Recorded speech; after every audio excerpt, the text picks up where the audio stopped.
Hello friends, welcome to optimistic studies. Optimistic studies में आप सभी का स्वागत है। आज का हमारा टॉपिक रहने वाला है काल। हम देख रहे थे हिंदी व्याकरण में क्रिया के अंतर्गत हमने क्रिया की परिभाषा देखी थी, क्रिया के प्रकार देखे थे। तो हमने क्रिया के जब हम प्रकार देख रहे थे तो उसमें हमने अंतिम प्रकार देखा था क्रिया का, काल के आधार पर क्रिया।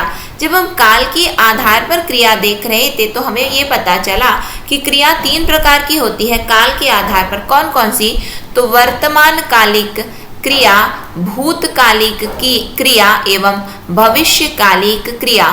तो वर्तमान, भूत एवं भविष्यकालिक क्रिया को जानने के लिए हमें काल जानना पड़ता है। तो क्योंकि यदि हम काल पढ़ लेते हैं तो हमें पता चल जाता है कि अच्छा वर्तमान कालिक क्रिया क्या है, भूतकालिक क्रिया क्या है एवं भविष्यकालिक क्रिया क्या है। और आपके सिलेबस में काल एक पर्टिकुलर टॉपिक मेंशन नहीं है, आपके सिलेबस में क्रिया दिया हुआ है, लेकिन ये काल जो है क्रिया के अंदर ही हम पढ़ रहे हैं। ठीक है, समझ में आया? आज का टॉपिक आप लोगों को आई होप क्लियर हुआ होगा। इंग्लिश में काल को हम टेंस बोलते हैं और इंग्लिश में आपने हमेशा बचपन से पढ़ा होगा। क्या पढ़ा है आपने कि जो टेंस होता है क्या होता है? प्रेजेंट टेंस, पास्ट टेंस और फ्यूचर टेंस। और उसके अंतर्गत हम प्रेजेंट के 4 प्रकार पढ़ते हैं, पास्ट के 4 प्रकार पढ़ते हैं और फ्यूचर के 4 प्रकार, यानी कि कुल मिलाकर के 12 प्रकार हम पढ़ते हैं। आइए हिंदी में क्या अंतर है उसको हम जान लेते हैं। सबसे पहले हम काल की परिभाषा से प्रारंभ करेंगे, फिर हम काल के प्रकार देखेंगे। यदि हम काल की परिभाषा की बात करें तो काल की परिभाषा क्या होती है कि क्रिया के जिस रूप से क्रिया के होने का समय तथा उसकी पूर्णता या अपूर्णता का बोध हो तो उसे हम काल कहते हैं। यहाँ पे क्या बताया जा रहा है कि काल क्या है? काल का अर्थ सिंपल सा होता है, काल मतलब समय। अब जब हमें कोई भी कार्य यदि हम कर रहे हैं, क्या वो कार्य हो गया तो वो एक समय हो गया। क्या वो कार्य हो रहा है, वो एक समय। क्या वो कार्य होगा, यानी कि समय का, जिन शब्दों से हमें समय का भान होता है, यानी कि क्रिया के जिस रूप से हमें क्रिया के होने का समय पता चल जाए, या फिर साथ ही साथ हमें उसकी पूर्णता, क्या वो पूर्ण हो गया, क्या वो पूर्ण हो रहा है, क्या वो पूर्ण होगा।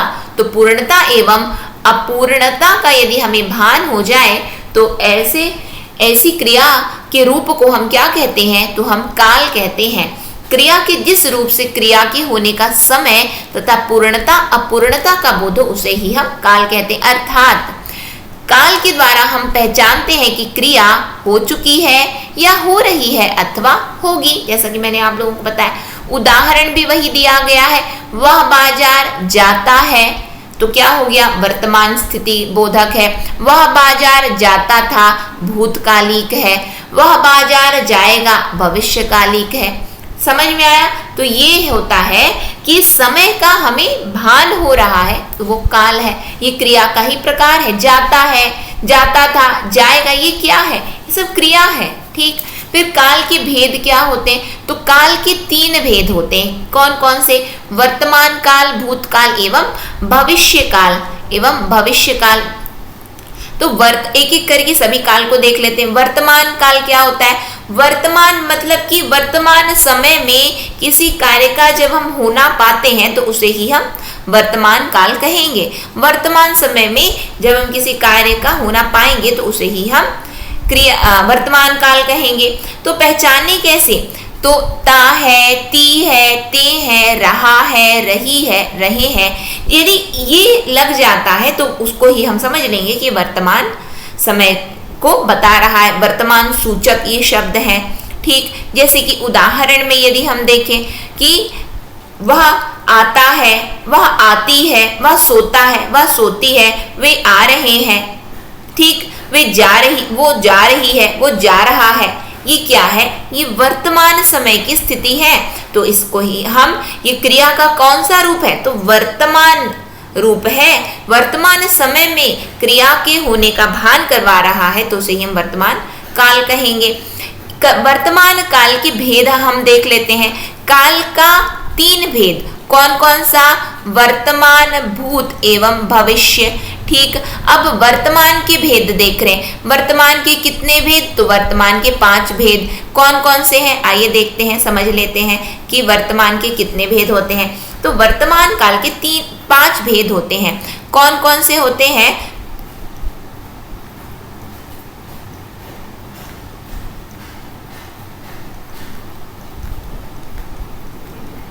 पांच भेद कौन कौन से हैं? तो सबसे पहले आता है सामान्य वर्तमान काल। ठीक, फिर उसके बाद में आता है अपूर्ण वर्तमान काल। फिर उसके बाद में आता है संदिग्ध वर्तमान काल, संदिग्ध वर्तमान काल। फिर उसके बाद में आता है संभाव्य वर्तमान काल्य, काल्य नहीं वर्तमान काल, संभाव्य वर्तमान काल। और फिर लास्ट में आता है आज्ञार्थ वर्तमान काल।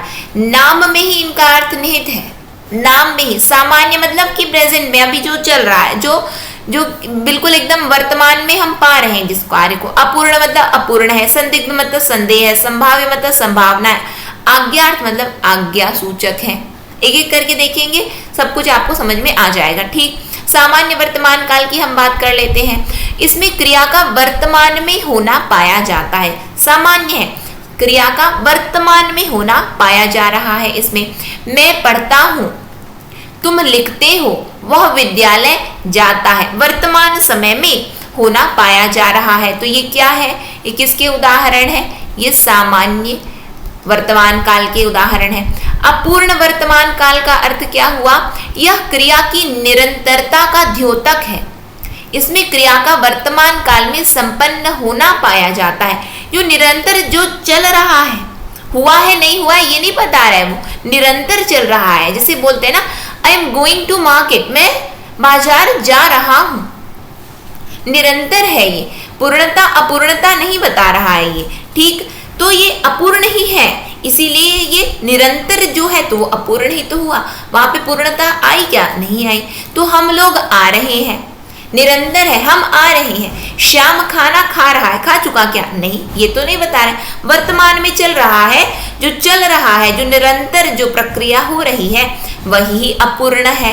ठीक, तो श्याम खाना खा रहा है, सीता पढ़ रही, पढ़ चुकी कि पढ़ेगी ये नहीं है, चल रहा है, प्रेजेंट में निरंतर चल रहा है, तो अपूर्ण है। किसके उदाहरण है ये?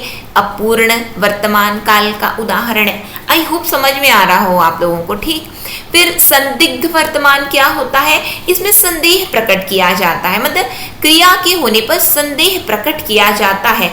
जैसे कि क्रिया के साथ, जैसे कि ता ते ती, ता ते ती के साथ साथ क्या यूज कर लेंगे? होगा, होगी, होंगे, आते होंगे, आती होगी। ठीक, तो वैसे ही है। रोशनलाल फिल्म देख रहा होगा, इस समय वह आता होगा, वह अब काम करती होगी।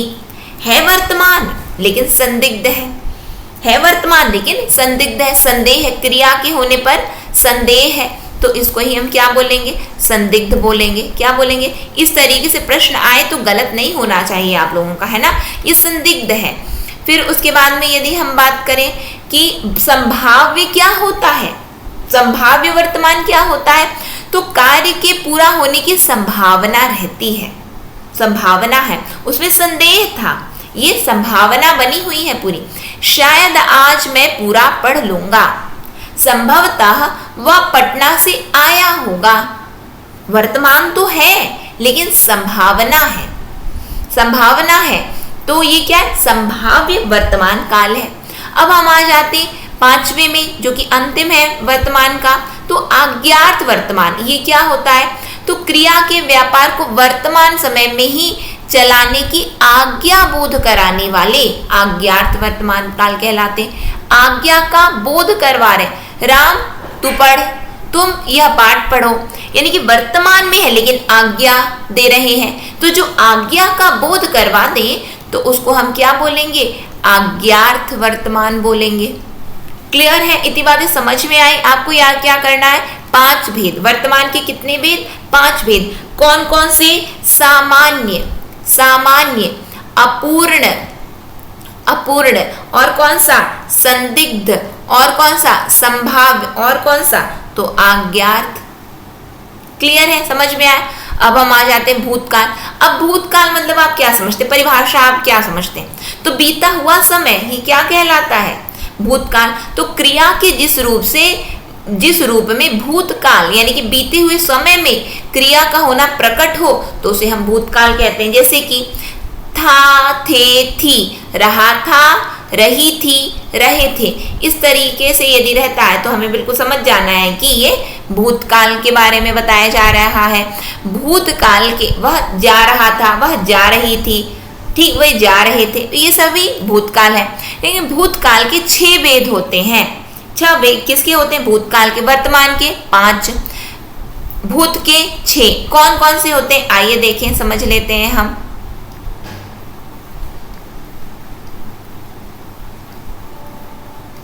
कौन कौन से हैं?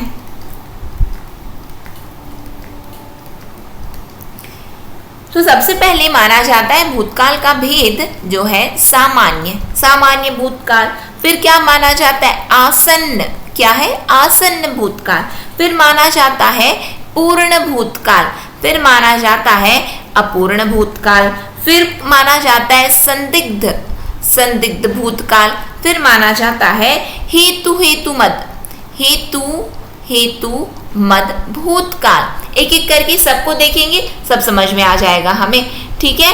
यदि हम बात करें कि सामान्य भूतकाल क्या है, तो क्रिया के जिस रूप पर साधारणतया बीते हुए समय में क्रिया का होना प्रकट हो, किंतु इससे यह बोध नहीं होता कि क्रिया को समाप्त हुए थोड़ी देर हुए हैं या अधिक, तो वह सामान्य भूतकाल होगा। इससे यह बोध नहीं होता कि क्रिया को समाप्त हुए थोड़ी देर हुआ है या बहुत अधिक समय हुआ है, तो बीता हुआ समय तो है लेकिन बहुत पुराना है या अभी का बीता है, ठीक, ये नहीं पता है हमें। क्लियर है?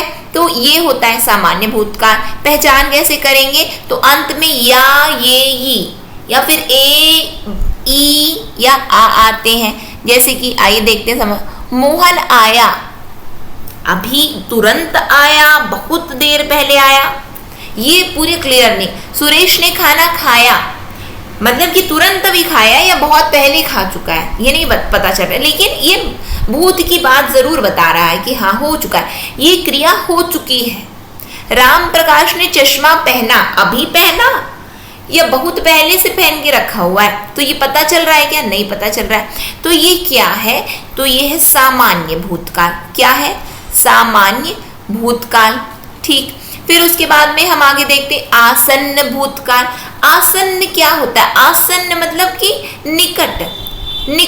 अब निकट क्या है आइए देखते समझ लेते हैं। तो क्रिया के जिस रूप से क्रिया के व्यापार का समय आसन्न निकट ही समाप्त समझा जाए तो उसे आसन्न कहेंगे। है, ई है, ए है, हो, हूं। तो इन शब्दों के लगने से कार्य का आरंभ भूतकाल से और समाप्ति वर्तमान काल में होना विदित होता है। कैसे पता चलेगा? तो सोहन ने अभी अभी खाना खाया है, यानी कि हो चुका है, ये अभी अभी खाना खाया है, आप समझ, आसन्न है ये, यानी कि वो तुरंत अभी पूर्ण हुआ है। श्याम ने अभी काम किया है, ये दोनों आप देखो बहुत क्लियरली मेंशन किया है ना, ये जो लग जाएंगे है, ई है, ए है, हो, हूं, तो ये क्या? कार्य का आरंभ तो भूतकाल से है लेकिन समाप्ति वर्तमान काल में होना विदित होता है, वो आसन्न है। समझ में आया? तो सोहन ने अभी अभी खाना खाया, मैं अभी अभी पढ़ करके उठा हूं, अभी अभी पढ़ करके उठाऊं, मैं नहीं पढ़ तो चुके हो, ठीक है, अब उठा हूं। तो आपके यहाँ पे क्या पता चल रहा है? ये तुरंत जो समय जो पूर्ण हुआ है, देखिए आसन्न की परिभाषा, तो कार्य किस क्रिया के व्यापार का समय आसन्न निकट ही समाप्त समझा जाए, बस अभी जस्ट हुआ है। सामान्य में पता नहीं चल रहा था कि अभी हुआ, पहले हुआ, क्या हुआ, नहीं, लेकिन भूतकाल में है वो, ये सामान्य था। आसन्न में अभी हुआ है वो, क्लियर है? अपूर्ण में क्या होगा? तो क्रिया के जिस रूप से यह प्रकट हो कि उसके व्यापार को समाप्त हुए बहुत समय बीत चुका है, बिल्कुल क्लियर है ये कि बहुत समय हो चुका है, तो क्या लग जाएगा वहां?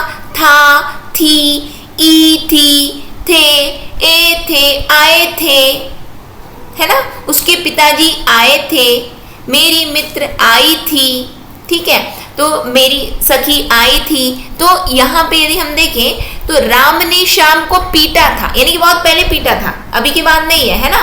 अमरीश ने पहाड़ पर चढ़ाई की थी, कर ली है, हो चुका काम। तुम स्कूल घूमने गए थे, तो यहाँ पे हमें मतलब बिल्कुल पता चल रहा है कि कार्य समाप्त हो चुका, कर चुके, वो बीत चुका समय।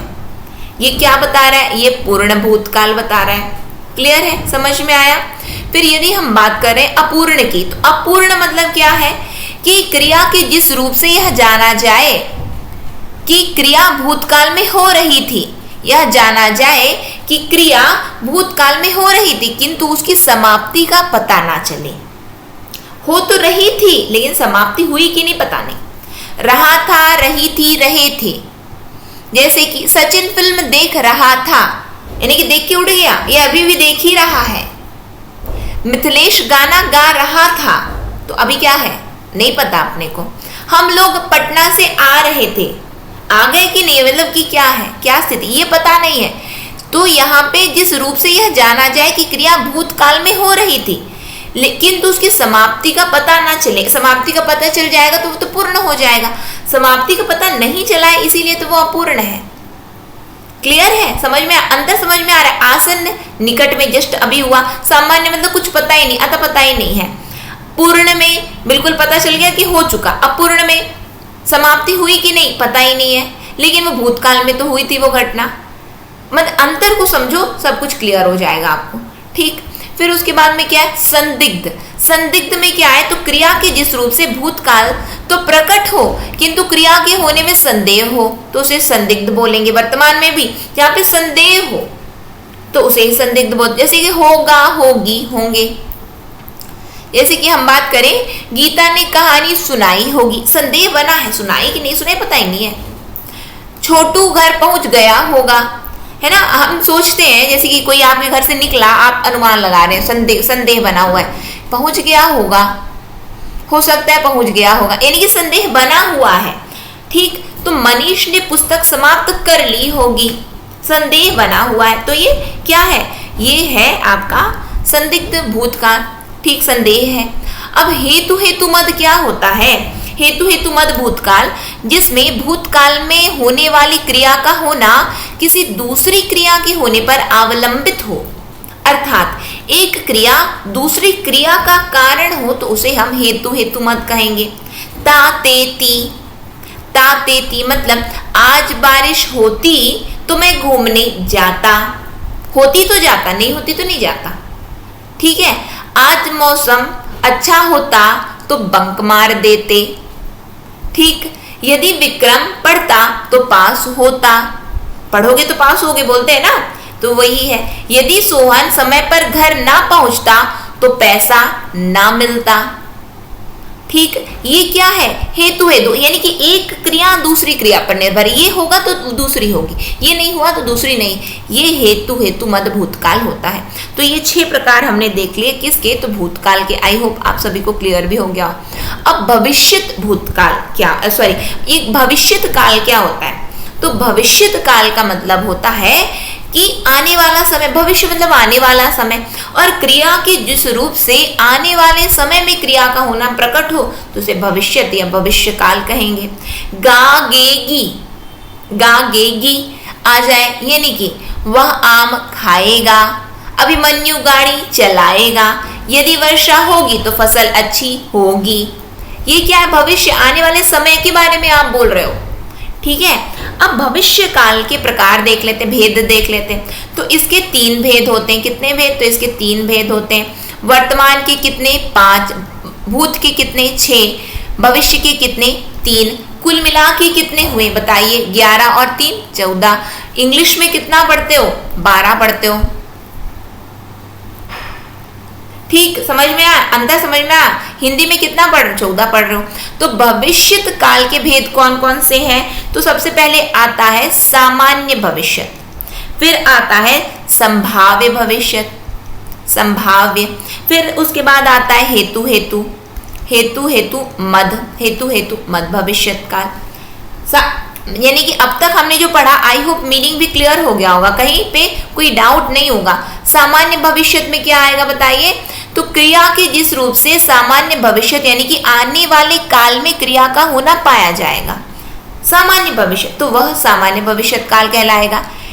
एगा, एगी, एंगे मतलब लड़कियां गाएगी, गणेश खाना खाएगा, वह यह काम हो जाएगा, सामान्य भविष्य है।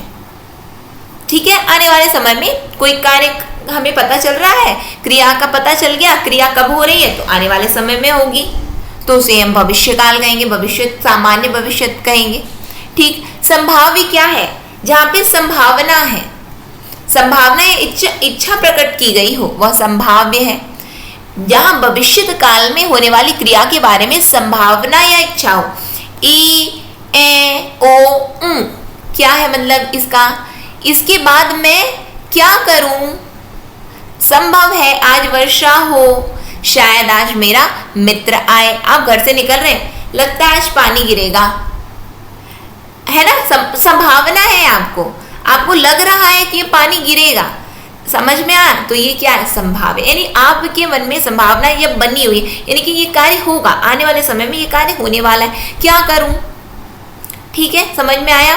फिर हेतु, हेतु मतलब कि क्या है कि किसी कार्य का होना पाया जाए, यानी कि जहां कारण के योग में कार्य का होना पाया जाए, अर्थात जहां एक कार्य का होना दूसरे कार्य पर निर्भर हो, तो वो हेतु, हेतु मद भविष्य काल होता है। जैसे कि बिजली चमकेगी तो वर्षा होगी, अध्यापक जी आएंगे तो पढ़ाई शुरू होगी, अदरवाइज हम घर चले जाएंगे। ठीक, तुम घर जाओगे तो पिटोगे, जाओगे तो पिटोगे, नहीं जाओगे तो बढ़िया मतलब लड्डू पेड़ा खाओगे क्या? नहीं, है ना? मतलब समझ रहे हो? तो तुम घर जाओगे तो पिटोगे, तो ये सब क्या है? ये है हेतु, हेतु मतलब एक कार्य का होना दूसरे कार्य पर निर्भर कर रहा है, यानी कि जाओगे नहीं तो पिटोगे नहीं, इसका मतलब इससे अच्छा अभी जाओ मत तुम, है ना? तो ये क्या हुआ? हेतु, हेतु मत। ये हमने क्या देख लिया? ये हमने काल देख लिया, काल देखा है, इसका मतलब हमने क्या देख लिया है? क्रिया का भेद देखा है काल के आधार पर ही, कि भविष्य की वर्तमान में हुई तो कैसी क्रिया है, भूत में हुई तो कैसी क्रिया है, और भविष्य में होगी तो कैसी क्रिया। ये हमने क्रिया का ही भेद देखा है। ठीक है, तो आप ये भी बोल सकते हो ये क्रिया का पार्ट नंबर 2 है, या फिर अलग से टॉपिक ही काल के रूप में आप समझ जाइए। तो यहाँ पे हमने ये वाला टॉपिक कंप्लीट कर लिया। ठीक है, तो ये सेशन को हम यहीं पे एंड करते हैं, नेक्स्ट सेशन में फिर मिलते हैं हम। नेक्स्ट सेशन तक के लिए optimistic learning, thank you for the session. जय हिंद, जय भारत।